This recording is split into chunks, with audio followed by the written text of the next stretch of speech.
নাটোর প্রচুর ইসলামিয়া প্রচুর হোটেলে, তাই বিভিন্ন খাবার দাবার দৃশ্যমান। দেখেন কত সুন্দর খাবার দাবার এই ভাই পরিবেশন করতেছি। এই পরিবেশনকারী এখানে পরিবেশন করে বিভিন্ন তরকারি, তরকারি এবং ম্যাটেরিয়ালস দিয়া পরিপূর্ণ সুন্দর পরিবেশন। এত সুন্দর পরিবেশন ধারণা করা যায় না। নাটোর শহরের মধ্যে ইসলামিয়া প্রচুর হোটেল নাম করা, সেই হোটেলের পরিবেশনায় এই যে অনেক লোকজন নিয়োগ আছে, আমি সবই দেখালাম আপনাদের সামনে, ভালো লাগলো।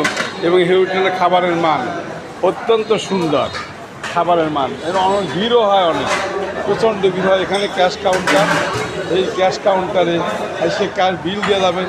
কেউ বিল না দিয়ে যাবেন না, কারণ কিয়ামতের মাঠে আপনাকে বিল পরিশোধ করতে হবে। কাজে বিল দিয়ে না দিয়ে যাবেন না। সবাইকে নাটোর ইসলামিয়ার প্রচুর হোটেলে আসার আমন্ত্রণ জানিয়ে আমি আমার ভিডিও শেষ করব। এবং পেজটা যদি ভালো লাগে অবশ্যই সাবস্ক্রাইব করে দিবেন এবং ফেসবুক দেখলে ফলো করে দিবেন। ধন্যবাদ সবাইকে। এই নাটোর প্রচুর হোটেলে আসবেন, আসার জন্য আমন্ত্রণ জানিয়ে আমি আমার ভিডিও শেষ করব।